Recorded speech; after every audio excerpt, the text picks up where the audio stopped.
Shut down period എങ്ങനെ ആനന്ദകരമാക്കാമെന്ന് ആലോചിച്ചുകൊണ്ടിരുന്നപ്പോഴാണ് ടീനാമ്മയുടെ message വരുന്നത്. സോഹ ബേട്ടി പെട്ടെന്ന് റെഡി ആയിക്കോ, ട്രൈഫിളുമായിട്ട് ഞാൻ അങ്ങോട്ട് വരുന്നു. പിന്നെ കൂടുതലൊന്നും ആലോചിച്ചില്ല, ഞാൻ ചാടി ഇറങ്ങി. കൂടെ ജിമ്മ് മുഖ്യം എന്ന് പറഞ്ഞിരുന്ന രേഷുവിനെയും പോത്തുപോലെ കിടന്നുറങ്ങിയിരുന്ന ചേച്ചീനെയും പൊക്കി വണ്ടിക്കകത്തിട്ട് ഞങ്ങൾ നേരെ വിട്ടു വേണ്ടി വർത്തലിലേക്ക് ചായ കുടിക്കും.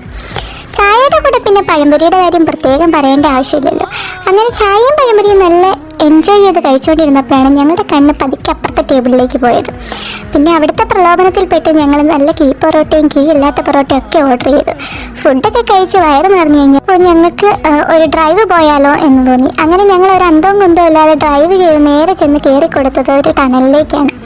നേരെ പോയാൽ വഴി തെറ്റുമെന്ന് ഞങ്ങൾക്ക് പിന്നെ ടണലിൽ കയറിയാൽ പറയണ്ടല്ലോ. അവസാനം ചെന്നിറങ്ങിയത് എയർപോർട്ട് എക്സിറ്റിൽ. എന്തായാലും എയർപോർട്ട് വരെ വന്നതല്ലേ, എന്നാൽ പിന്നെ 2 ഫ്ലൈറ്റ് കൂടി കണ്ടിട്ട് പോയേക്കാന്ന് വിചാരിച്ച് ഞങ്ങൾ ഫ്ലൈറ്റ് കാണാൻ പോയി. അങ്ങനെ ഫ്ലൈറ്റ് കണ്ടുകൊണ്ടിരുന്നപ്പോൾ എല്ലാവർക്കും ഫ്ലൈറ്റിൽ കയറി ഒരു ട്രിപ്പ് പോകണം. അങ്ങനെ അവസാനം ഒരു 1.5 ട്രിപ്പിനുള്ള പ്ലാനിങ്ങും കഴിഞ്ഞിട്ടാണ് ഞങ്ങൾ അവിടെ നിന്ന് തിരിച്ചു പോകുന്നത്.